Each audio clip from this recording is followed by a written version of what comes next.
এখানে কার্যত পুলিশকে কেউ ভয় পায় না। গোটা কলকাতাটা গুলশান কলোনি হয়ে যাবে। ফিরহাদ হাকিম আসল কথাটা বলুন না। উনি তো বলছেন যে সেদিনের বেশি দেরি নেই যেদিন 50% মানুষ কলকাতায় বা পশ্চিমবঙ্গে উর্দু ভাষায় কথা বলবে। কে কাকে গুলি করছে সেটা বড় কথা নয়, কোন সমাজ বিরোধী কার পক্ষ হয়ে বন্দুক নিয়ে দাঁড়িয়ে পড়েছে তার থেকে বড় কথা এই পরিস্থিতি তৈরি কি করে হলো এবং এই জমি তারা কি করে পেল। পশ্চিমবঙ্গে এই মুহূর্তে যত সমাজ বিরোধী অপরাধ মনস্ক মানুষ বা দুষ্কৃতী আছে তারা মনে করছে এই সরকারটা তাদের সরকার। এখানে কার্যত পুলিশকে কেউ ভয় পায় না। প্রশাসনের সম্পূর্ণ রাজনীতিকরণ, নেতা নেত্রী, দুষ্কৃতী, পুলিশ মিলেমিশে একাকার হয়ে গেছে। তো স্বাভাবিকভাবেই এ ধরনের প্রবণতা বাড়ছে, দুষ্কৃতীরা ভয়মুক্ত হয়ে গেছে। আমরা এই কথা কখনোই বলছি না যে সমাজে বিচ্ছিন্ন ঘটনা থাকবে না বা সমস্ত ঘটনার জন্যই একটা সরকারকে দায়ী করা যায় না, কিন্তু সার্বিকভাবে চারদিকে যে পরিস্থিতি চলছে সেটা ভয়াবহ। গুলশান কলোনিতে কালকে দেখেছে মানুষ কিভাবে প্রকাশ্যে দুষ্কৃতীরা গুলি চালাচ্ছে। তা আমাদের বিষয়টা হলো যে গুলশান কলোনিটা শুধু ওখানে সীমাবদ্ধ থাকবে না, গোটা কলকাতাটা যেন গুলশান কলোনি না হয়ে যায় সেটা দেখতে হবে। বারাসাতের পাশে যেভাবে র্যাডিক্যালাইজেশন বাড়ছে, বারাসাতের পাশে বিভিন্ন ধর্মীয় জমায়েতের নামে যে ভারত বিরোধী বক্তব্য চলছে, যে র্যাডিক্যালাইজেশন চলছে, আমার মনে হয় দলমত নির্বিশেষে প্রত্যেক মানুষকে এর বিরুদ্ধে সংঘবদ্ধ হতে হবে। গুলশান কলোনির ঘটনাকে কেন্দ্র করে মেয়র বলছেন আমি জানি না কোথায় কি ঘটছে, আমি জানি না। গোষ্ঠীদ্বন্দ্ব এড়াতে গিয়ে তিনি যে মন্তব্য করছেন কিছু জানেন না, সেটা আরো একটা বিতর্কের জন্ম দিচ্ছে। যেটা আপনারা সাংবাদিক কিংবা তৃণমূল কংগ্রেসের কাছে গোষ্ঠীদ্বন্দ্ব বা মানুষের কাছে গোষ্ঠীদ্বন্দ্ব, আমাদের কাছে ভবিষ্যৎ কলকাতার সর্বনাশের একটা ইঙ্গিত মাত্র।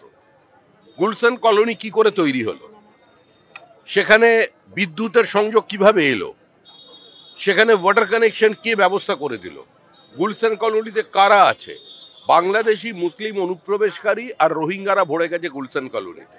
এবার গোটা কলকাতাটা গুলশান কলোনি হয়ে যাবে। ফিরহাদ হাকিম আসল কথাটা বলুন না। উনি তো বলছেন যে সেদিনের বেশি দেরি নেই যেদিন 50% মানুষ কলকাতায় বা পশ্চিমবঙ্গে উর্দু ভাষায় কথা বলবে। আজকে বাংলাদেশে সত্যজিৎ রায়ের বাড়ি ধ্বংস করা হলো,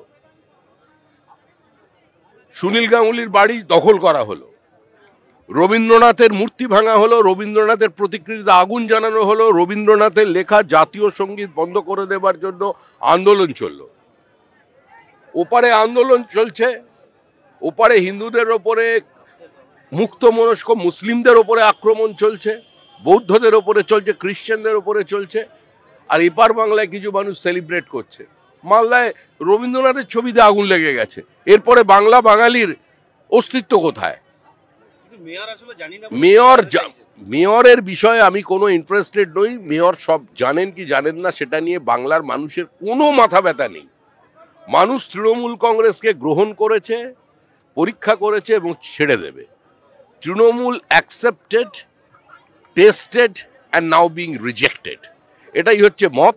আর সবচেয়ে বড় বিষয় হলো যেটা, কে কাকে গুলি করছে সেটা বড় কথা নয়, কোন সমাজ বিরোধী কার পক্ষ হয়ে বন্দুক নিয়ে দাঁড়িয়ে পড়েছে তার থেকে বড় কথা এই পরিস্থিতি তৈরি কি করে হলো এবং এই জমি তারা কি করে পেল, সেটা আসল প্রশ্ন। কেন গুলশান কলোনি কি করে তৈরি হলো সেটা চিন্তা করতে হবে। বারাসাতের মানুষকেও ভাবতে হবে, যেভাবে বাংলাদেশি অনুপ্রবেশকারীরা এসেছে, ওপার বাংলায় ঘটনা ঘটবে, এখানে এসে আশ্রয় নেবে, তারপরে এখানে আবার এখানের মতো হয়ে গিয়ে আধার কার্ড বানিয়ে নেবে। বারাসাত তো সেন্টার, এপিক সেন্টার আধার কার্ডের, ভুয়ো আধার কার্ডের এপিক সেন্টার বারাসাত, মধ্যমগ্রাম, সোনারপুর, শিলিগুড়ি।